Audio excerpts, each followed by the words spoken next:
guys, it's Linda with No Frills ASMR. So, in a previous video, we looked at this Pre-Raphaelite book. It's all about the Pre-Raphaelite Brotherhood, which was a group of artists. They were like poets and artists, and they wanted to kind of bring back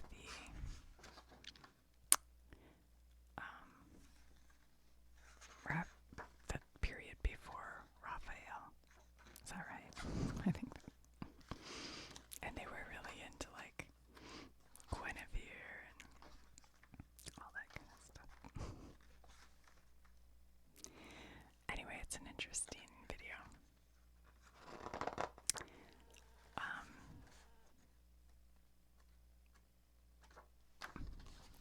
I love this one. I love these two. I love the like richness and colors of these. But that's what brought me to today's video. I need some help designing a space in my house, I think.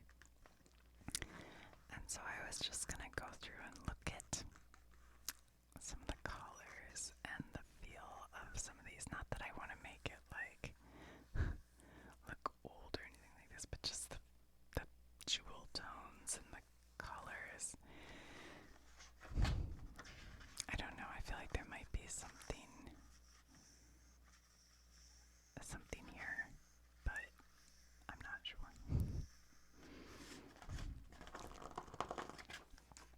I mean, look how beautiful, right? There's something in the warmth and coolness of this, like her gown. But what I have also is a book of, I think, what it's going to be. I haven't really looked at it recently. I've owned it for a long time, but this is William Morris, who he wasn't part of the Pre-Raphaelite Brotherhood. He was really young when they were most active. But he did really like their work, and he ended up, I think being good friends with a lot of them.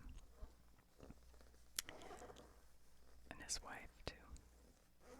And we talked about that some in this. But I think this book will have more of William Morris's tapestries, and he designed wallpaper.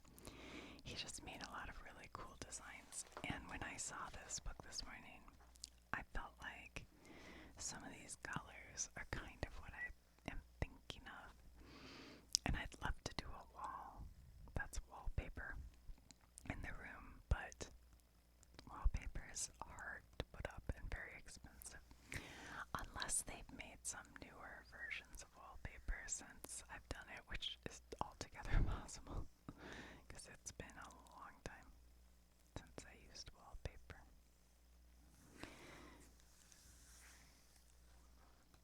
So first I'll show you the room. I'll tell you about it real quick. The room is a space that it was my kid's bedroom. This is the door, the entrance to the room from the hallway upstairs. And then here, there is a door that's a closet.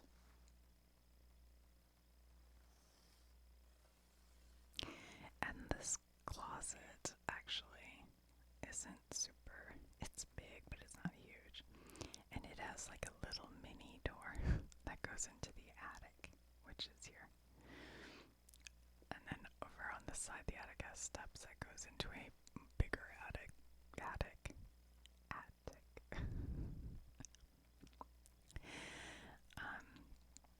But over here, on this wall, there's a window here. And then,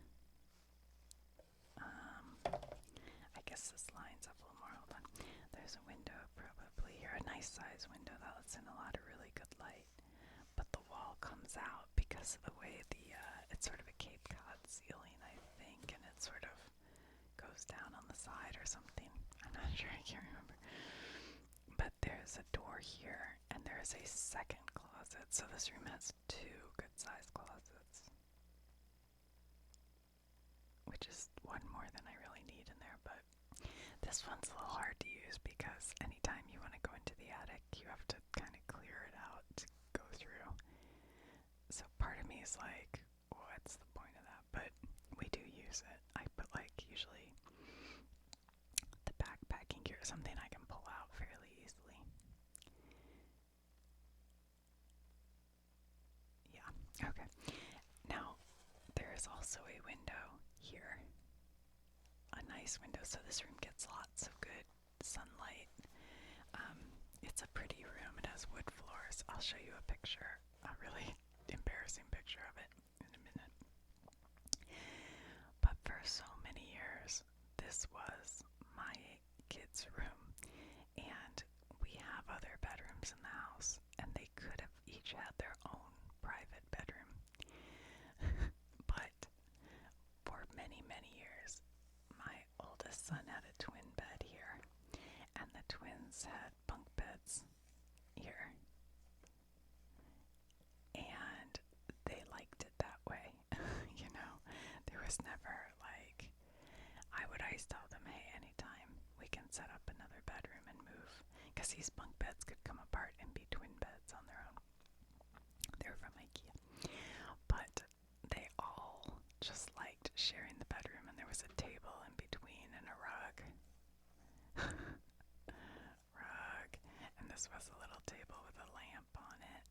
In fact, it's a lamp I have right here. It's super cool. 1960s, like mid-century lamp.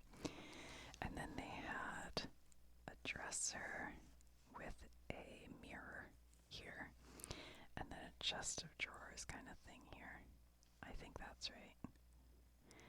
And then they keep like all their junk over here.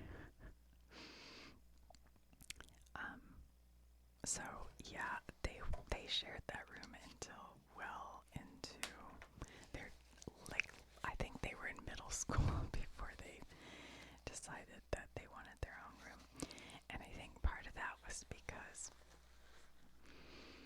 we used to watch NFL football, and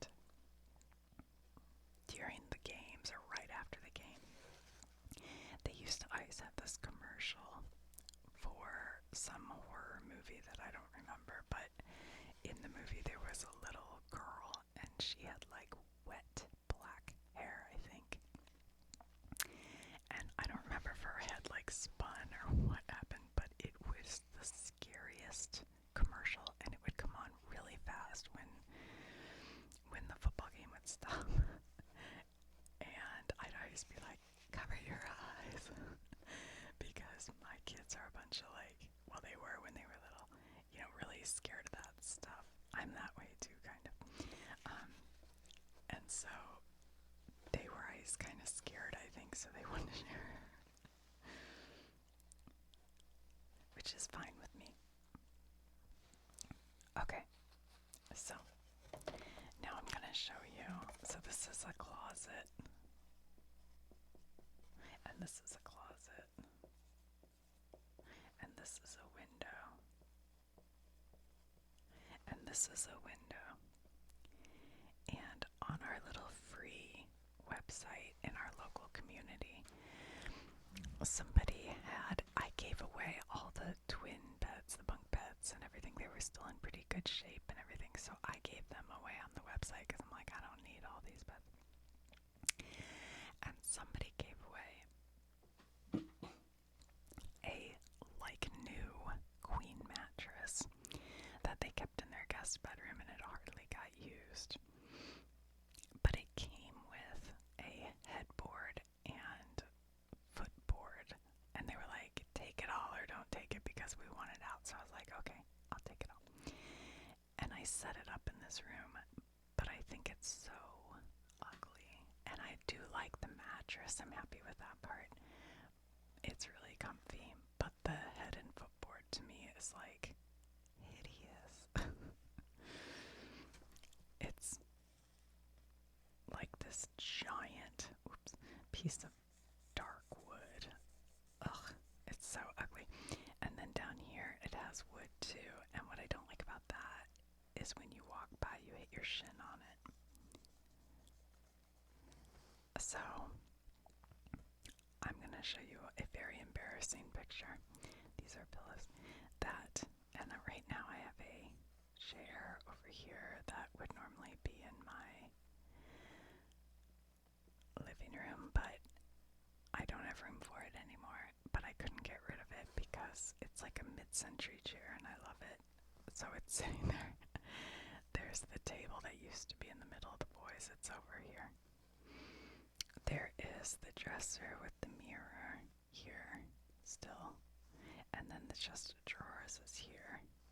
So it's all just a mess. Like, there's no rhyme or reason right now. And when my boys all left to go move away, they just kind of dumped all the stuff they didn't know what to do with in this room. And after a couple of years, honestly, I went through and sent them just video and said, I'm throwing this, I'm getting rid of it, and I gave it away or threw it away. And there's still stuff in there, but for the most part, I got rid of the real junk out of there. So now I'm like, okay, what to do? So I'm going to show you this picture. Now don't judge me. Because it's really, really, it's a mess still. I'm kind of embarrassed, but okay. So here's the space. Now we're looking at it from, I'm standing here, taking a picture going this direction so you don't see the entrance in the closet. That's over here. But it's pretty small, so we can, that doesn't really. Now here is like the mid-century chair and the tables over here, so there's space still over here, quite a bit actually. It's about equidistance from this window. It's kind of smack in the center, so there's about this much room on this side. Here is the big ugly bed that I don't know. These blankets are just sitting around and I threw them all on there, but I can get rid of all that. I don't care about any of that. They're just extra. And I kind of put this one on because my cat sleeps on there sometimes and I didn't want cat hair all over. I don't know. Anyway, but see, it's like a dark wood and it's just so big. It looks like a tombstone. No tombstone's that big, I don't know. But it's ugly to me. And then here's the footboard that you can knock your leg on. And there's no box spring on this bed. I don't think. No. So I wonder if I got a box spring, it would raise it up to like here. It would bring the bed up to here. I don't know if that would look better. Or my other thought is to paint it. I could paint this any color. Or throw it in the garbage. No, give it away. I don't know, whatever. And there's the wood floor. This I can get rid of. It's just an old desk that was my husband's, I guess, when he was a kid. I don't know. He didn't care about it. And then here's just like the other closet and the window. And then some garbage on top of the dresser. So these could go. They're wood. They're okay. I bought them at an estate sale, but I'm not set on keeping them. I could paint them. I don't know.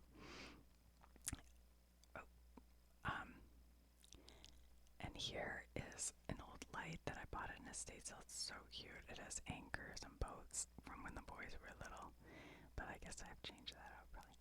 And then you can see this wall. My son put all these holes, like giant holes. He used like the wrong kind of nails to put up license plates and stuff.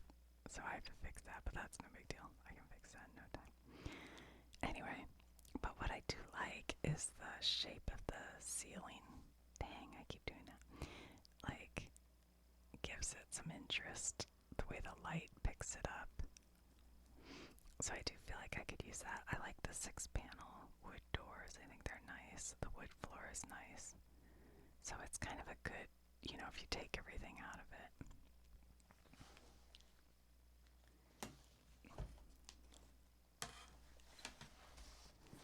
But I thought I could use this book just to kind of think about color, maybe, and like, I wouldn't want to go that dark, but I do like if I made the wood on the bed that color, I could paint it. Would that be interesting? I don't know. There's William Morris. He was a poet, a writer of romance, a scholar, a critic, an ardent socialist, and above all, a designer.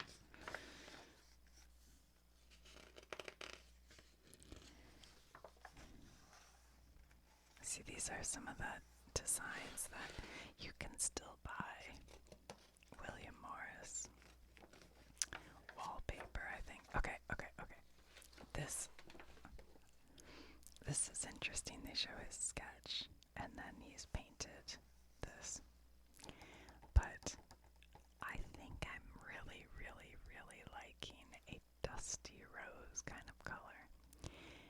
The bedroom that is downstairs from the bedroom I'm showing you, it's basically the exact same layout, almost. And that's also a guest bedroom, and we've painted it a very light blue with white trim, and it is so relaxing and inviting. I sit in there a lot just to, work and stuff, but it's really nice. So I almost want to go blue again with this upstairs room, but that would be kind of boring to have 2 rooms the same. So I'm thinking this like dusty rose color could be really pretty. I like this because it's floral and it's feminine, but it's not like girly. It still has like a masculine look to the whole thing. This would be a cool wallpaper for like an accent wall. I wonder if they still make that design. I don't know. But maybe if I made the walls like a dusty rose, the trim just a white. I'd have to come up with the right shade of white. Part of me wants to go bright white. And then the back, that paint the wood on that bed, headboard, whatever. Almost like an olive, not quite olive green, but like, what do you call that? Like a brownish green. I don't know. This is what I keep doing. This is why nothing's happening, because I keep debating what to do with. Should I just get rid of that ugly thing and all the furniture and start from scratch? I almost think I should. You know what I really should do is just start fixing the holes in the wall. Like if I did that one thing and got that done and sanded and get the walls ready, then I think I'll be more inspired, you know what I mean? See, I just like the colors. I like the, what do you call these? They're kind of muted, but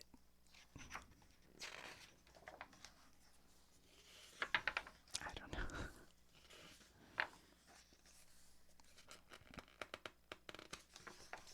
See what other patterns he has in here. These pages are like, I'm feeling like they might stick together a little bit.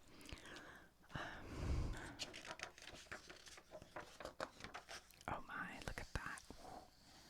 This would, like, I've seen people do their bathrooms with like a really bold pattern like this, but I don't think I'd do it in this particular room, but it is kind of interesting. But look, there's that sort of dusty rose color again in the flower. What if I did like the dusty rose color and then a kind of navy blue and white? wish I have a whole thing of paint samples. I wish I had them up. Should have brought them up here.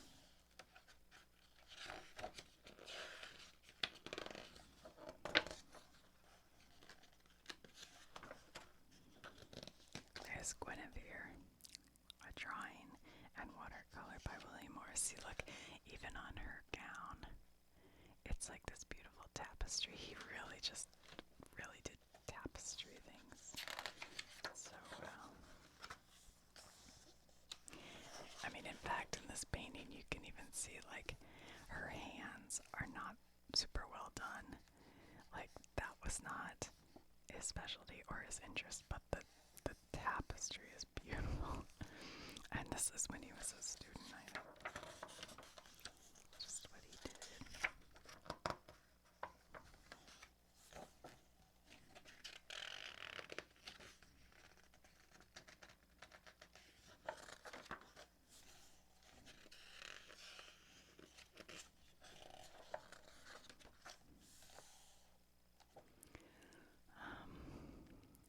Oxford.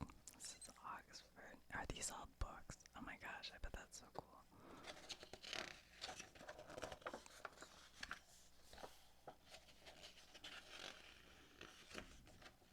Marriage in the Red House. While he was working on the Oxford Union murals, Rossetti introduced Morris to Jane Burden, the daughter of an Oxford groom and a great beauty. They were married in 1859, and Morris commissioned Philip Webb to design their first home. This was the Red House near Bexley Heath in Kent. It was a romantic red brick building of an irregular, picturesque shape with all the rooms overlooking the garden. It was not particularly large, but gave the impression of being so, and its uncluttered, whitewashed interior was a stark contrast to the average Victorian home.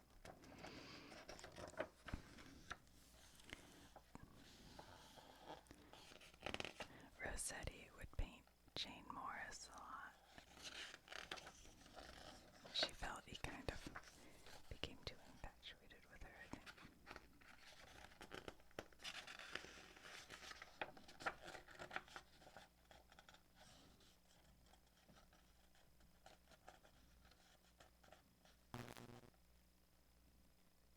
What was that? Did you hear that? That was weird. Ooh, look at the way in this room there's brick at the top here. That is so cool. I wish I had a brick wall in my house. That would be cool. The firm.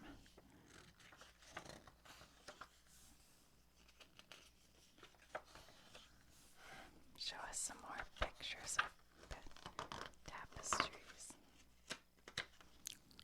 Come on now.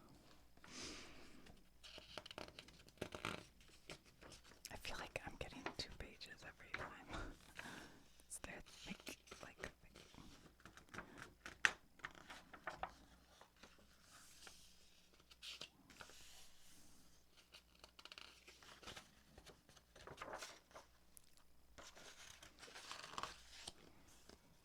Are these tiles? Oh my gosh.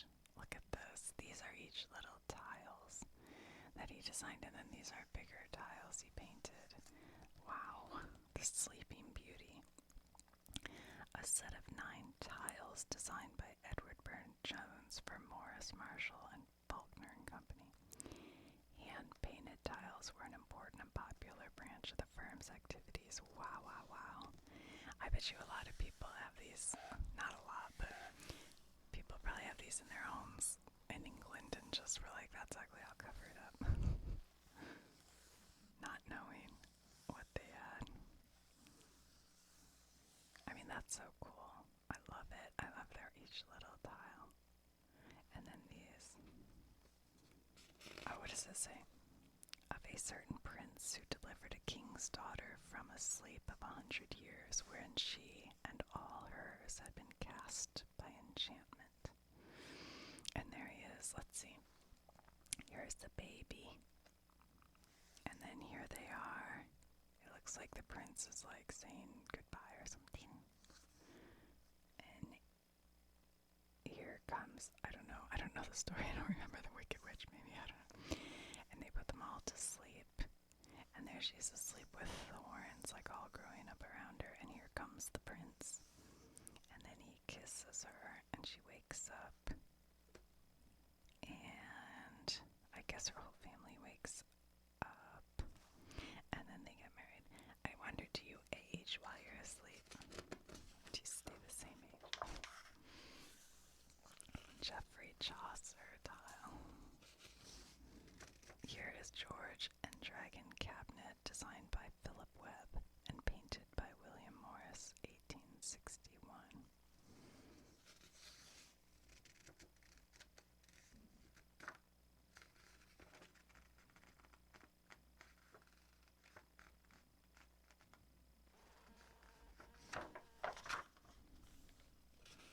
And then here's furniture they designed.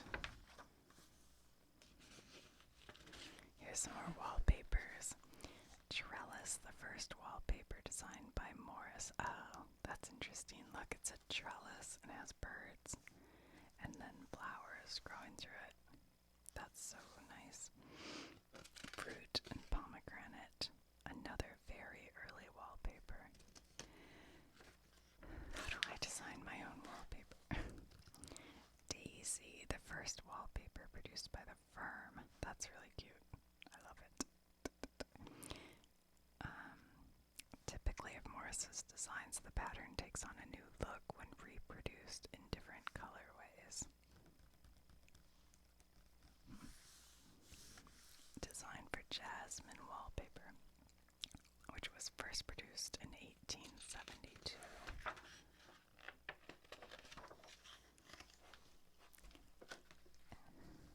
These are from 1875 and 1874. I just love them. And here's a room that has wallpaper here. Wallpaper up on the ceiling. That's interesting. The Green Dining Room at South Kensington Museum, decorated by the firm to an 1866 commission.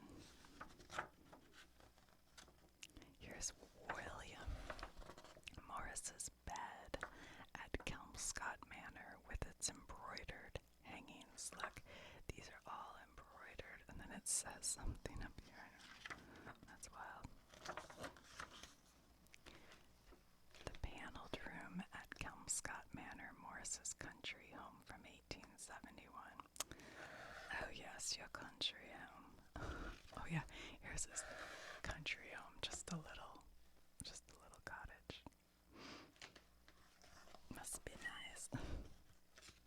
The Morris and Burne-Jones children at the Grange in 1874.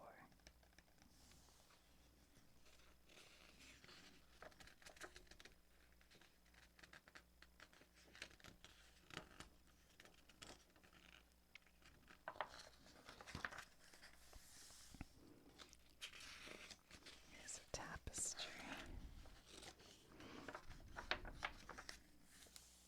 That's where their business was. It says Morris and Company Decorators.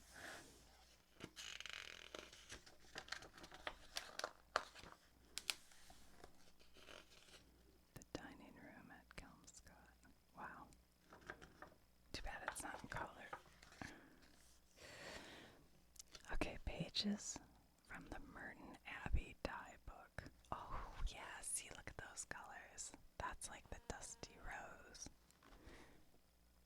Guys, I keep hearing something that sounds like a bee. I don't know what's going on. Morris's design for Pimpernel wallpaper. Is that like Pimpernel who makes, like coasters and placemats? I bet it is.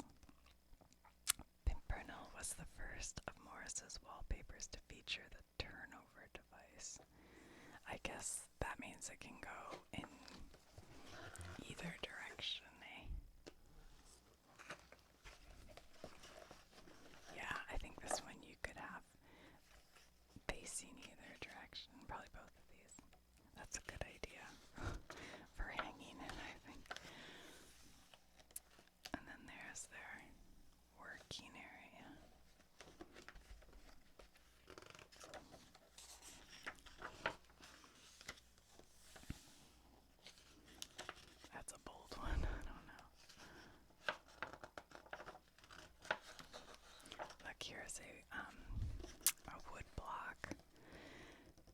So you'd carve it in there, and then you can just roll the colors on and stamp it, I think. Working, drying, and block for Kennet printed cotton. Kennet was also available in velveteen and woven silk.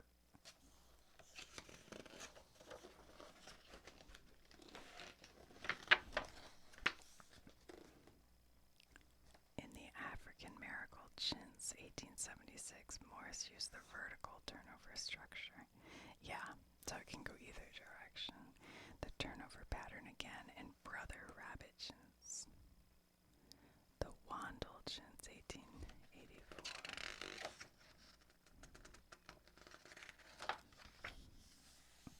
It's just blue and white. That's pretty. The Eye Bright printed cotton of 1883.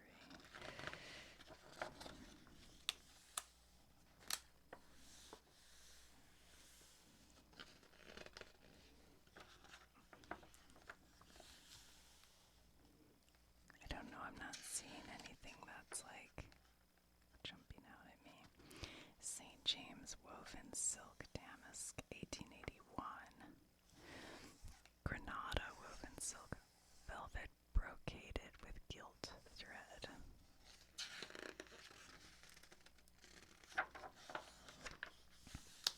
Tapestries.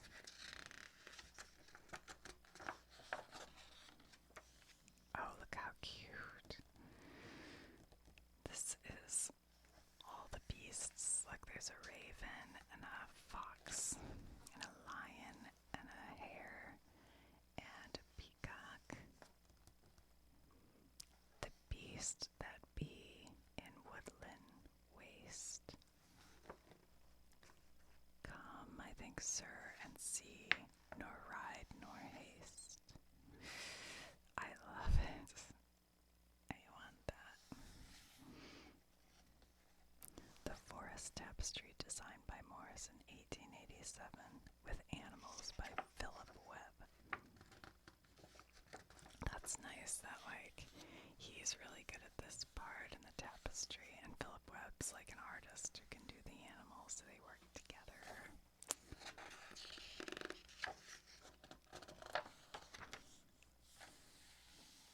The magnificent orchard tapestry, 1890, designed by Morris with figures by Burne-Jones. Again, he does all this intricate stuff and they do the figures. That makes sense, doesn't it? So here, like, look, he did all this foliage and he just left space for them to put in the figure. Interesting. A detail from the attainment, one of 6 panels of the San Graal sequence of tapestry. That's what this is down here. Here's this sort of rose color.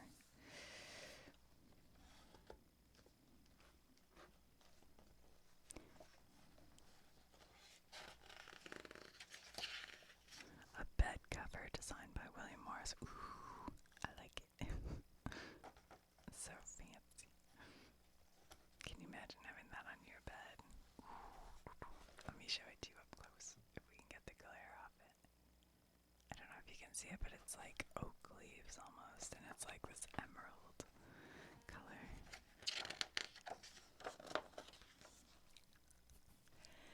What is this?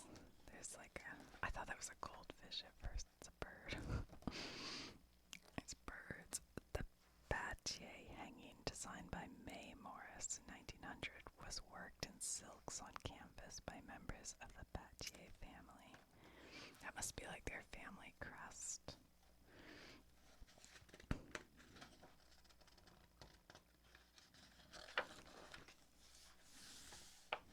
Tulip and Lily, designed by Morris. The drawing room at Clouds, featuring a specially commissioned carpet. Oh yeah, this carpet is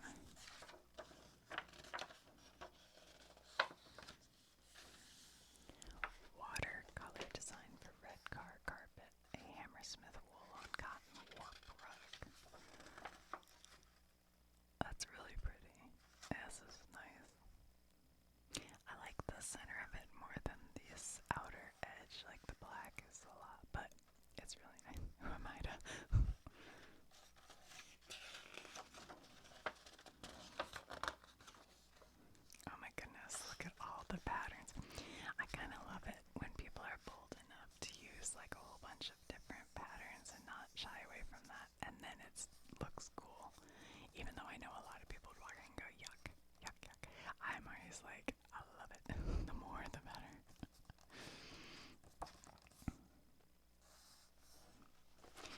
always wear this because it makes me think of like a William Morris. But look, if I did colors like this, well, this is more peach, but see this like dusty rose. What if I did colors like that with like a dusty rose? Kind of did like those together for a bedroom. I feel like that could be sort of, you know, romantic and fun and interesting. Maybe.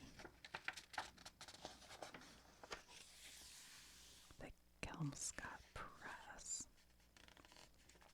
Although Morris had been a collector of early printed books and medieval manuscripts, all of his adult life and his talent for calligraphy and illumination had been revealed early on. He did not set up the Kelmscott Press until 1890. So, Morris mastered all aspects of fine hand printing, designing 3 typefaces, the Golden, the Troy, and the Chaucer. 53 books were painted by the press, including the Kelmscott Chaucer, one of the most elaborate books ever produced. Wow. It contained 87 woodcuts by Burne-Jones, a title page, 14 borders, 18 frames, and 26 decorated initials by Morris. Ooh, wow, wow, wow, wow. Look how beautiful this book would be. I wonder how many copies they made of it. I want it. I want the book. William Morris's interest in medieval illuminated manuscripts and early printed books manifested itself at an early date and continued through his life. Look at this. Look how beautiful this book is. Holy smokes. Why don't they have a picture of like the book? Like I want to see the whole thing. And I need like the banana for size kind of thing.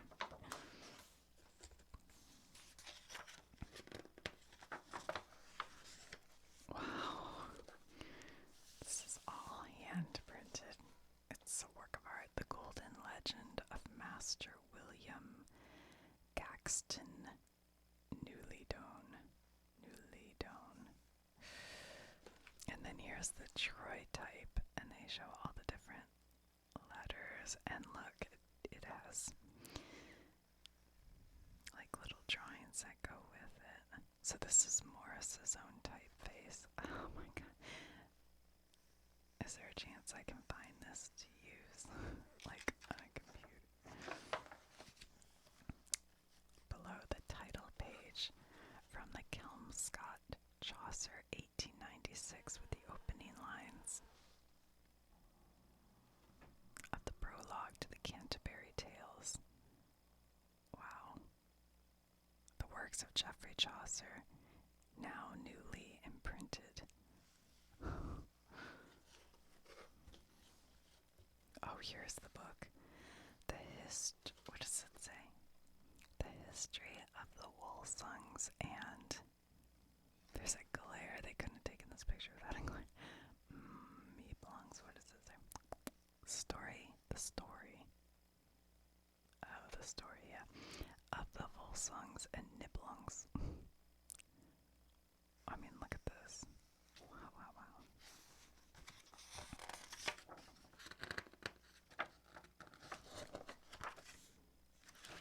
It says here, Morris also made over 600